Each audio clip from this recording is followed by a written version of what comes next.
Hello and welcome to Growing in Grace. I'm April Chappell, and today I'm filming from the very peaceful campus of my counseling center, bringing a little bit of the beauty I get to enjoy to you.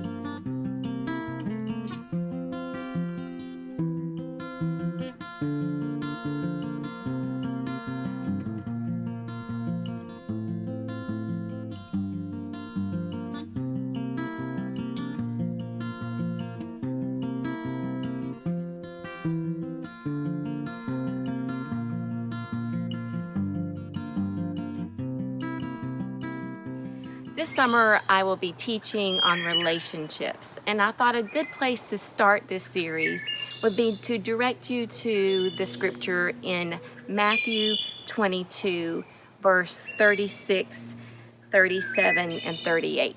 This is called the Greatest Commandment. In verse 36, the Pharisees are asking Jesus what the greatest commandment is. And in verse 37, Jesus replies, "You must love the Lord your God with all your heart, soul, and mind. This is the first and greatest commandment.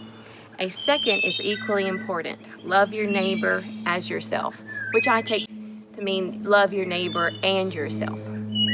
Sometimes the dysfunction that we experience in relationships is a direct result of having this scripture in reverse. So instead of having God at the number one spot, we may put ourselves or others at the number one spot and God's at the number two spot. The correct order is that God is first, even in our relationships. So let's talk about what it might look like to have this biblical commandment out of order. Well, if we were to have a person in God's spot, the number one spot, we might be directed by fear or anger or codependency.